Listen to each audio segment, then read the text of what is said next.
The power of one. The power of two. The power of many.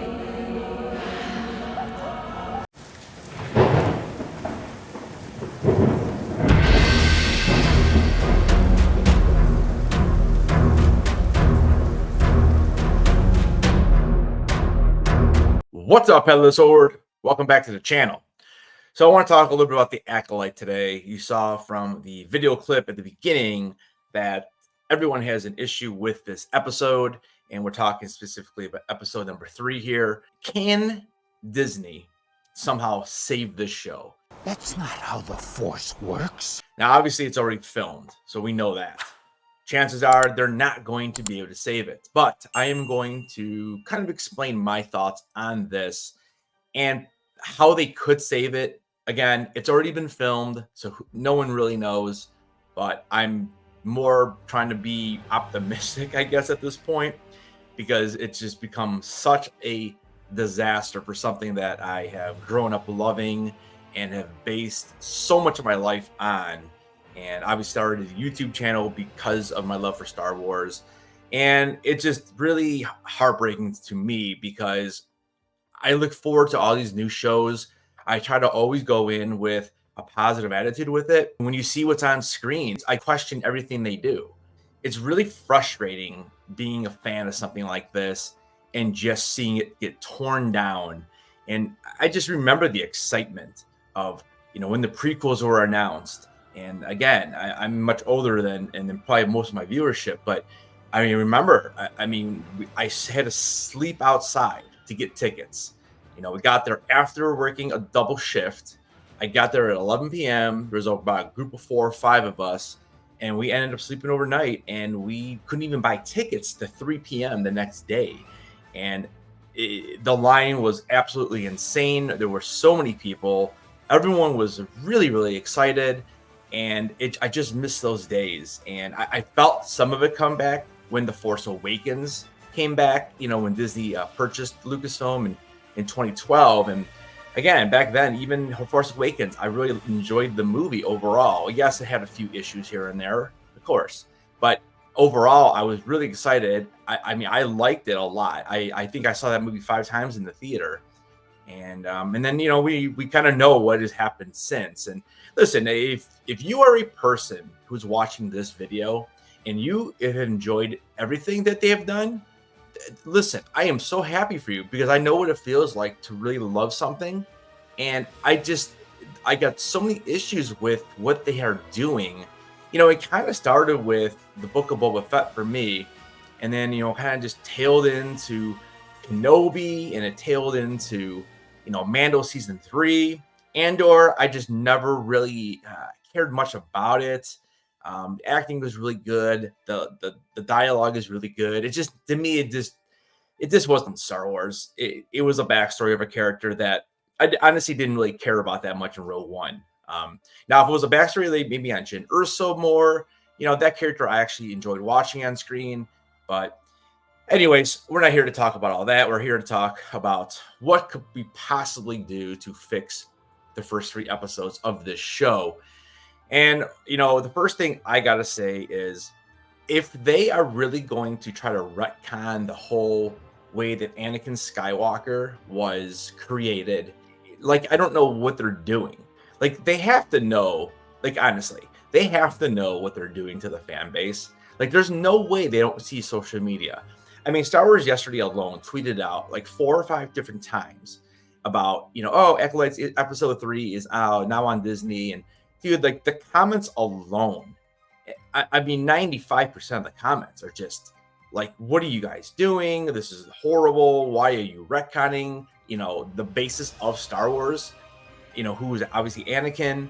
And they have to know. And at this point, all I could do is hope that something changes in the next 2 episodes of the show, and some of this stuff that we have seen, they change it. And it's just I don't know why they would do that though. That's why it's so hard to make this video, because I have so many ideas that I wish I could see them do.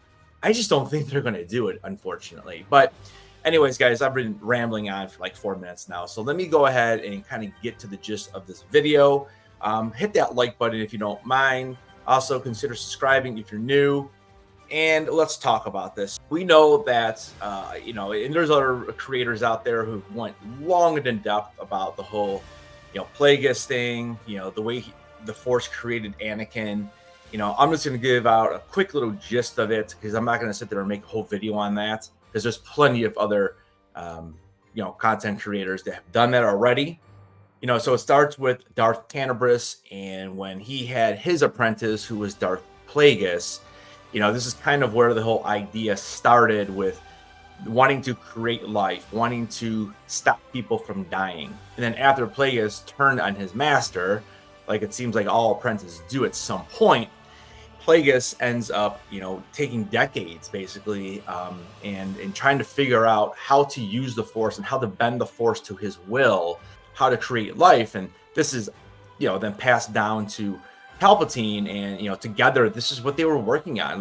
And I understand, so the novel Darth Plagueis, I understand it's not lore, it's considered legends. You ever hear the tragedy of Darth Plagueis the Wise? He could use the Force to influence the midi-chlorians to create life.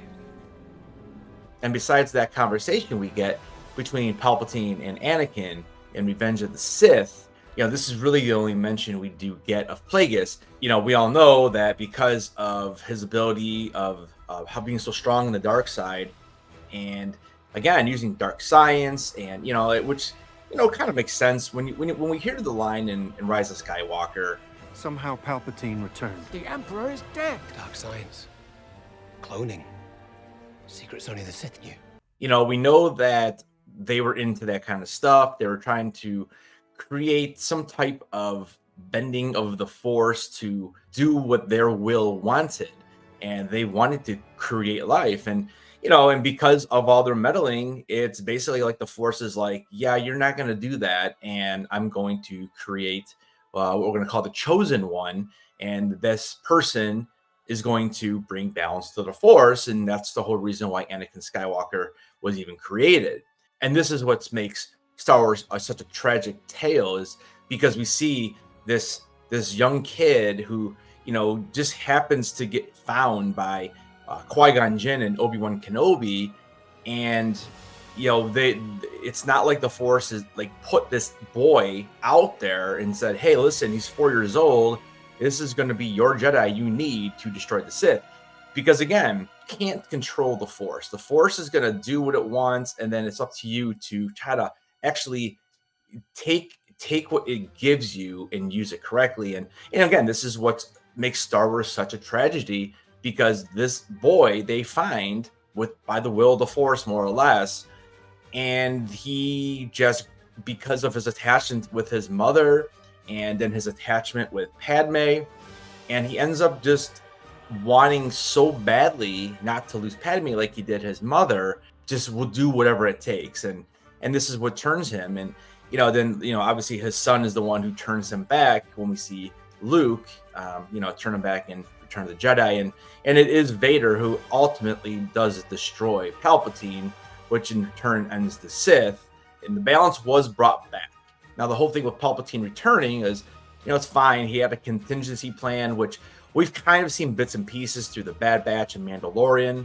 So I mean, they're probably going to continue with that to try to make that movie make more sense, I guess.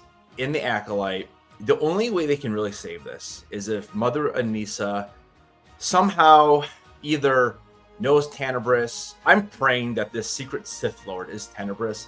Tenebris is basically trying to take these witches and use this as trial one to try to create a human. And do I love the fact that did they do it on the first attempt? Yeah, it's kind of horrible.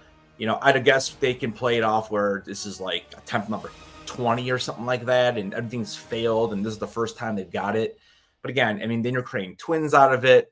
It's really hard for somebody like me who is so much into keeping the lore and stop retconning. It just gets so irritating. The retconning that Disney is doing, it's becoming unfixable, unfortunately, because there's so much at this point. If this ends up being like an attempt by Tenebris to create life and he succeeds, how are they going to explain this about Anakin? That's the problem. Like, you have these twins, they're not going to die, right? And then, I mean, unless they like melted away because of the crude matter, you know, like Yoda likes to say, the crude matter matters not. But like, unless they like melt away and it's a failure, I don't know how else they can fix this. Like, unless these twins die, I guess. I don't know. It's just really frustrating.